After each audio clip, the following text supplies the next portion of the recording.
አረብ ሀገር ሆናችሁ ተጋብታችሁ ስትኖሩ አረብ ሀገር ተጋብታችሁ ስትኖሩ ባልና ሚስት ጠንከራችሁ ሰርታ ኢትዮጵያ ውስጥ በደንብ ሀብታም ትሆናላችሁ ወይም የራሳችሁ ሆነ ቤት ይኖራችኋል አይደል? እዛ ሆናችሁ ግን የምትገዙት ኢትዮጵያ ውስጥ በስማችሁ ማድረግ ስለማትችሉ እዛ ሆናችሁ በእናት ስም ነው የምታረጉት። እቺ ልጅ ከባሏ የዛሬ 13 አመት ሳውዲ አረቢያ ተጋብተው እሷ አማራ ናት፣ እሱ ደግሞ የኛ ሀገር ልጅ ነው። ሳውዲ አረቢያ ላይ የዛሬ 13 አመት በስነ ስርዓት ኒካ አርጎላት ይኖሩ ነበረ። እናም አንድ የ7 አመት ልጅና አንድ የ5 አመት ልጅ አላት የያዘቻቸው። ከተጋቡ በኋላ ሁለቱም ጠንክረው ሰርተው አዲስ አበባ ምን የመሰለ ይሰማቸዋል? ይሰማል በሉ።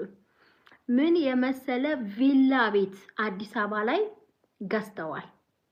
ቪላ ቤት የዛሬ 9 አመት ገደማ ቤቱ ማለት ነው። ቤቱ በማስም ነው፣ በእናቱ ስም ነው የገዛው። ብሩ ለእናቱ ተላከና እናቱ ቤተሰቡ ሆነው አዲስ አበባ ቤት ገዙላቸው ማለት ነው። ቪላ ቤት እና 100 ሺህ ብር ነው የሚከራየው ቤቱ አዲስ አበባ ያለው። ከዛ አሁንም በደንብ በርትተው ሳትወልድ ማለት ነው ወደ ከሱ ጋራ 6 አመት ምናምን በቃ በርትተው ደግሞ ድጋሚ ሰርተው እዚህ ቡታጅራ ደግሞ ማርያም ጀርባ ቤት ገዙ ድጋሚ ማለት ነው። ያን ቤት በማስም ነው በሱ እናት ስም ነው የሚገዛው። እሷ አማራ ናት፣ ወደ ገጠሩ አካባቢ ናት። እሱ የዚህ የኛ ሀገር ልጅ ነው። አጅረየው አይደል? ከዛም ይሄን ቤት ሲገዙ አዲስ አበባ 100 ሺህ ብር የሚከራይ ቤት አላቸው። ይሄ ቡታጀራ ቤት አላቸው። በቃ አሁን ልውለድ ብላ ያው የመጀመሪያ ሴት ናት መሰለኝ፣ ሁለተኛው ነው መሰለኝ ወንድ ነው። የመጀመሪያ ወንድ፣ ሁለተኛው ሴት። ያው የ7 እና 5 አመት ልጆች ወለደች። 2 ልጆች አሏት። የዛሬ 2 አመት ገደማ ከሳውዲ አረቢያ ውጡ ልጆች ያሏችሁ ምናምን ተብሎ ሲዋከብ በቃ 2 ቤት ስላላቸው በቃ እኔ አገር ልግባ ልጆቼን ይዤ ምናምን እንደዚህ ታይዘን እስር ቤት ላይ ልጆቼን ይዤ ከመንከራተት እኔ ልግባ አንተ ስራ ምናምን ትመካከራላችሁ። ገባችሁ አይደለ? እሺ ብሎ አጅሬ ወዬ ኢትዮጵያ ላከ። ሚስቱንና ልጆቹን አፍሹን በሙሉ ተላከ። ቡታጀራ ያለው ቤት መኖር ጀመረች። እሱም ወዲያው መጣ። እነሱ በመጡበት የሆነ ህል ወር መጣ። 1 ወር ሳይቆይ ተመልሶ ሄደ። ቤቱን በስማቸው ሳያዙሩት ምንም ሳይሉ እሷ መጣ። ቤቷ ነው ያለችው። ቤቱ ግን በማስም ነው፣ በእናቱ ስም ነው። አሁን ሳውዲ አረቢያ እልል ያለችዋን ድንግሏን ህፃኗን አገባ። የስልጤ ልጅ ናት። እዛ ሳውዲ አገባት። እሷ ደግሞ እዚህ ናት ያለችው ከነ ልጆቿ።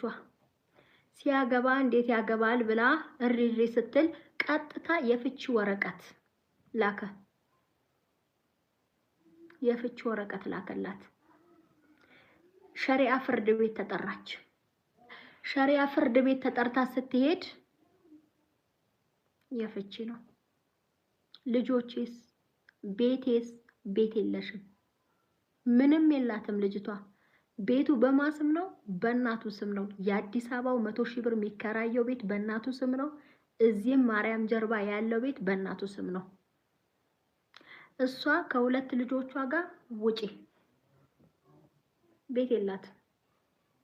አስቡት፣ የዛሬ 13 አመት ተጋብተው ሳውዲ አረቢያ ሲኖሩ የነበሩ አብረው የኖሩ አብረው እየሰሩ 6-7 አመት ሙሉ ሳትጸንስ 7 አመት ሙሉ አፈር ዲሜ በልታ ከሱ ጋራ አዲስ አበባ ያለውን ቤት ገዝተው ድጋሚ ቡታጀራ ቤት ገዝተው ነው ያርግዛ የወለደችው። 2 ልጆች አሏት። አሁን ከነ 2 ልጆቿ ሀገርሽ ሂጂ ነው፣ የት ሂጂ ነው፣ የት መሄጃዋም አታውቅም። እዚህ ሰው የላትም፣ ዘመድ የላትም፣ ይሄ በዚህ ሚላት የለም፣ ምንም የምታውቀው ሰው የለም። ጭራሽ ብላ እናትየው ቤቱን ልሸጠው ነው አለች። የሱ እናት መመሪያው ከየት ነው? ከዛ ነው። ከዛ ምን ይላል የፍርድ ቤት ወረቀት የፍቺ